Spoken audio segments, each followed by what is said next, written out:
పేదవాడి పక్షాన నిలబడతాం, ప్రజా గొంతుకై నినదిస్తాం. వాయిస్ ఆఫ్ వాయిస్లెస్, తెలుగువారి మనస్సాక్షి సాక్షి టీవీ. సాక్షి టీవీ ప్రసారాల కోసం మీ స్థానిక కేబుల్ ఆపరేటర్ను వెంటనే సంప్రదించండి. భూమి కనిపిస్తే చాలు రాబందుల్లా వచ్చి వాలిపోతున్నారు కూటమి నేతలు. పశ్చిమ గోదావరి జిల్లాలో పసుపు పార్టీ నేతలు ఫేక్ రిజిస్ట్రేషన్లతో అక్రమాలకు తెగబడుతున్నారు. ఈ భూబకాసురులకు అధికారులు వంతపాడుతున్నారు, అక్రమాలకు సహకరిస్తున్నారు. ఫలితంగా కొద్దిపాటి భూములున్న మధ్యతరగతి సామాన్య ప్రజలు నిలువు దోపిడీకి గురవుతున్నారు. తమ భూములను అన్యాయంగా రిజిస్ట్రేషన్ చేయించుకున్నారని రెవెన్యూ అధికారులకు ఫిర్యాదులు చేస్తే వెళ్లి కోర్టులో తేల్చుకోమంటున్నారంట. అక్రమాలకు అండగా నిలబడ్డమే కాకుండా అక్రమార్కులకే వత్తాసు పలుకుతున్నారు. చంద్రబాబు నాయుడు పాలనలోని భూ అక్రమాలపై స్పెషల్ ఫోకస్. ఇతని పేరు కూరెళ్ల రాజ్ కుమార్. పశ్చిమ గోదావరి జిల్లా గణపవరం వాసి. ఇతనికి ఏలూరు జిల్లా కైకలూరు నియోజకవర్గం కలిదిండి మండలం పడమటపాలెం శివారు కలగరువులో తాత ముత్తాతల నాటి 9 సెంట్ల భూమి ఉంది. ఈ స్థలంపై టీడీపీ నేత పండు జాన్ రాజు కన్నుపడింది. అంతే, ఉండి సబ్ రిజిస్ట్రార్ కార్యాలయంలో ఫేక్ డాక్యుమెంట్లతో తన పేరు మీద రిజిస్ట్రేషన్ చేయించేసుకున్నాడు. ఇదేం ఘోరమని రాజ్ కుమార్ జిల్లా కలెక్టర్తో పాటు ఇతర రెవెన్యూ అధికారులకు పదే ఫిర్యాదులు చేసినా ఫలితం లేకపోయింది. ఆడు డాక్యుమెంట్లు అన్నీ కూడా ఫేక్ డాక్యుమెంట్లు అని చెప్పేసి జిల్లా రిజిస్టర్ గారు ఎండార్స్మెంట్ 5 నెలలు ఇచ్చారు, క్లియర్గా ఇచ్చారు. ఆయనకి అసలు భూమి లేదని. అలాగే కైకలూరు సబ్ రిజిస్టర్ ఆఫీస్లో కూడా ఆయన భూమి నకిలీ అని ఇచ్చారు. అలాగే సస్పెండ్ అయిన మండల సర్వేయర్ గారు కూడా ఎండార్స్మెంట్ ఇచ్చారు. అసలు వాళ్ళకి భూమే లేదు, వారు భూమి చేయించుకున్నదంతా ఫేక్ అని ఇచ్చారు. అలాగే ఎంఆర్ఓ గారు కూడా ఫేక్ అని ఇచ్చారు. అంత ఫేక్ అని ఇచ్చినప్పుడు నా భూమి అప్పగించడానికి ఎంఆర్ఓ గారు ఎందుకు రావట్లేదు? ఎందుకంటే వారి దగ్గర డబ్బులు తినేసేసి, అంటే ఈ విషయం నేను చెప్పకూడదు, తినేసేసి నాకు న్యాయం చేయట్లేదు. ఫేక్ రిజిస్ట్రేషన్ వాళ్ళకి సపోర్ట్ చేస్తున్నారండి. ఉండి సబ్ రిజిస్ట్రార్ సుధారాణిని ఈ అన్యాయంపై ఫోనులో ఆరా తీస్తే జిల్లా రిజిస్ట్రార్ లంక వెంకటేశ్వర్లు సిఫారసు మేరకు పత్రాలు చూసుకోకుండా ఫేక్ రిజిస్ట్రేషన్ చేసేశామని ఆమె అంగీకరించారు. ఈ ఫేక్ రిజిస్ట్రేషన్ను క్యాన్సిల్ చేయిస్తామని ఆమె భరోసా ఇచ్చారు. ఈ ఆడియోను రాజ్ కుమార్ మీడియాకు విడుదల చేశారు. మరి ఏంటి అసలు, అది ఏంటి అసలు, ఎలా చేశారు, అసలు ఏ విధంగా చేశారు? డిస్ట్రిక్ట్ రిజిస్ట్రార్ గారు ఆ రోజు మాకు ఒక 2 days బిఫోర్ ఫోన్ చేశారండి. ఇలా మా ఫ్రెండ్ వస్తున్నారు, రెక్టిఫికేషన్ చేసి పెట్టండి అని చెప్పి ఆయన చెప్పారండి. ప్లస్ మేము కూడా కైకలూరు అండి ఆ డాక్యుమెంట్ మేము పంపించాము.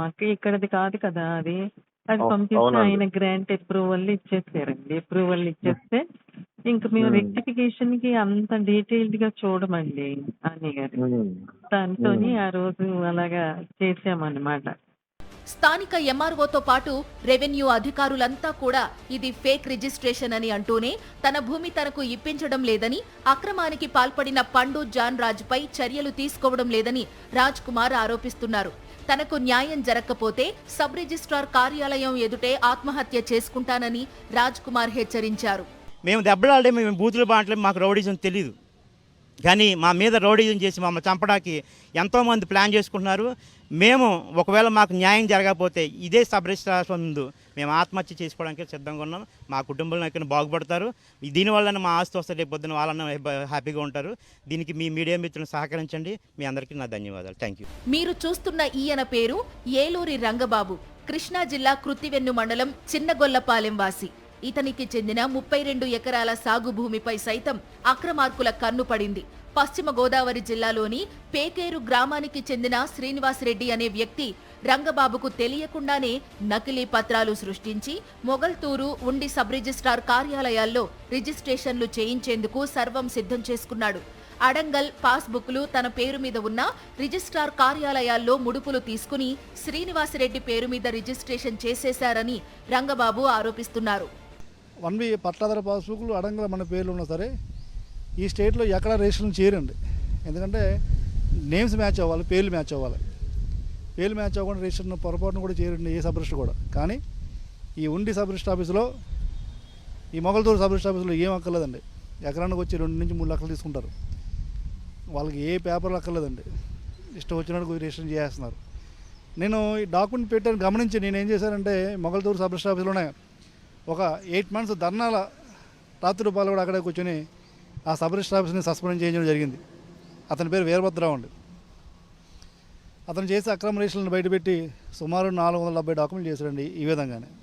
భూ యజమానుల ప్రమేయం లేకుండా ఎవరైనా ఎవరి భూమినైనా ఎవరి పేరు మీదనైనా రిజిస్ట్రేషన్ చేసేలా ఆటో మ్యూటేషన్ పద్ధతిని అవలంబించడమే సమస్యకు కారణమని రంగబాబు అంటున్నారు. ఉండి సబ్ రిజిస్ట్రార్ సుధారాణి తన భూమిని అన్యాయంగా చట్టవిరుద్ధంగా ఫేక్ రిజిస్ట్రేషన్ చేశారని రంగబాబు ఆరోపిస్తున్నారు.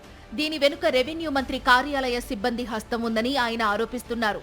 మినిస్టర్ గారు సీసీ గారిని కలిసినప్పుడు ఆయన ఏదో మాట్లాడుతున్నాడు. సార్ పాస్బుక్లు ఉన్నాయి, అడంగల్లో ఉన్న 1B ఉంది, ఇవన్నీ ఉండగా మీరు ఎలా చేయమని ఫోన్ చేశారని అడిగాను నేను. సీసీ గారు ఫోన్ చేశారని ఇక్కడ అధికారులు కొంతమంది చెప్పారు నాకు. నేను సీసీ గారిని అడుగుతుంటే కోర్టులో చూసుకోండి అన్నాడు అతను. కోర్టులో చూసుకుంటాం ఏంటి సార్, నా రికార్డు నా 1B అన్నీ ఉండగా అవతల వ్యక్తికి సపోర్ట్ చేసి రిజిస్ట్రేషన్ చేయమని చెప్పి అధికారం మీకు ఎక్కడది? దీనిపై నేను అక్కడ కూడా చెప్పాను, నేను సీఎం గారు కలుస్తానండి, నేను ఇది చాలా దుర్మార్గమైన చర్య, ఇది మీరు ఫోన్ చేసి చెప్పడం అనేది చాలా దుర్మార్గం, మీరు చెప్పకూడదని చెప్పి నేను ఆయన చెప్పడం జరిగింది. మరి రెవెన్యూ మినిస్టర్ గారికి తెలుసో లేదో నాకు తెలియదు, కానీ రెవెన్యూ మినిస్టర్ సీసీ గారు ఫోన్ చేసి రిజిస్ట్రేషన్ చేసేయని ఉండి సబ్ రిజిస్టర్ వారిని, ఈ మొగల్తూరు సబ్ రిజిస్టర్ వారిని, వెస్ట్ గోదావరి జిల్లా డిఐజీని, మా బంటుమిల్లి సబ్ రిజిస్టర్ని ఫోన్ చేసి ఏవైనా పర్లేదు రిజిస్ట్రేషన్ చేసామని చెప్పి ఆర్డర్లు పాస్ చేస్తున్నారంట. డబ్బులిస్తే చాలు సబ్ రిజిస్ట్రార్ కార్యాలయాల్లో ఫేక్ రిజిస్ట్రేషన్లు సునాయాసంగా చేసి పారేస్తున్నారని రంగబాబు మండిపడుతున్నారు. మొత్తం రెవెన్యూ వ్యవస్థనే భ్రష్టు పట్టించేశారని ఆయన ఆరోపిస్తున్నారు. కూటమి ప్రభుత్వం అధికారంలోకి వచ్చాక ఈ బాగోతాలు విచ్చలవిడిగా పెరిగిపోయాయని ఆయన అంటున్నారు.